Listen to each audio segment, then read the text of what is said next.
तरह फट जाएगा एसी अगर कर दी ये बड़ी गलतियां। जानिए 4 जरूरी बातें। नंबर 1, लंबे समय तक एसी चलाने से बचे। लंबे समय तक एसी चलाने रखने से इसका लोड बढ़ जाता है और इसके पार्ट्स काफी गर्म हो जाते हैं, जिससे एसी में धमाके होने का खतरा बढ़ जाता है। ऐसे में जरूरी है कि एसी को टाइम टू टाइम बंद करें। अगर जरूरत ना हो तो एसी को आप बंद भी कर सकते हैं। नंबर 2, धूल या गंदगी ना जाने दे।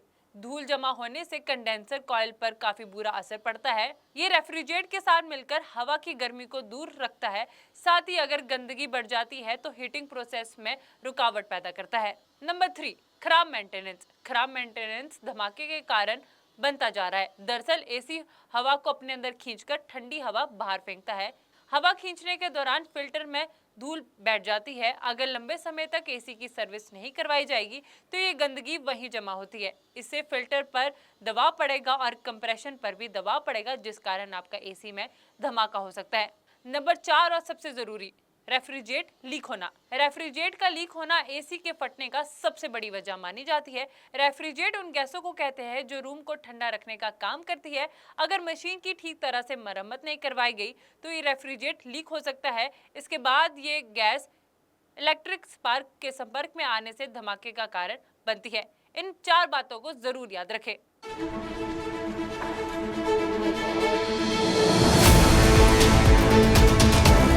सावधान, बम की तरह फट जाएगा एसी अगर कर दी ये बड़ी गलतियां। जानिए 4 जरूरी बातें। नंबर 1, लंबे समय तक एसी चलाने से बचे। लंबे समय तक एसी चलाने रखने से इसका लोड बढ़ जाता है और इसके पार्ट्स काफी गर्म हो जाते हैं, जिससे एसी में धमाके होने का खतरा बढ़ जाता है। ऐसे में जरूरी है कि एसी को टाइम टू टाइम बंद करें। अगर जरूरत ना हो तो एसी को आप बंद भी कर सकते हैं। नंबर 2, धूल या गंदगी ना जाने दे। धूल जमा होने से कंडेंसर कॉइल पर काफी बुरा असर पड़ता है। ये रेफ्रिजरेट के साथ मिलकर हवा की गर्मी को दूर रखता है। साथ ही अगर गंदगी बढ़ जाती है तो हीटिंग प्रोसेस में रुकावट पैदा करता है। नंबर 3, खराब मेंटेनेंस। खराब मेंटेनेंस धमाके के कारण बनता जा रहा है। दरअसल एसी हवा को अपने अंदर खींचकर ठंडी हवा बाहर फेंकता है।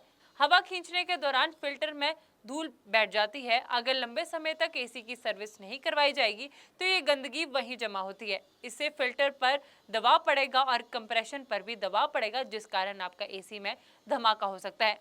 नंबर 4 और सबसे जरूरी, रेफ्रिजरेट लीक होना। रेफ्रिजरेट का लीक होना एसी के फटने का सबसे बड़ी वजह मानी जाती है। रेफ्रिजरेट उन गैसों को कहते हैं जो रूम को ठंडा रखने का काम करती है। अगर मशीन की ठीक तरह से मरम्मत नहीं करवाई गई तो ये रेफ्रिजरेट लीक हो सकता है। इसके बाद ये गैस इलेक्ट्रिक स्पार्क के संपर्क में आने से धमाके का कारण बनती है। इन 4 बातों को जरूर याद रखें।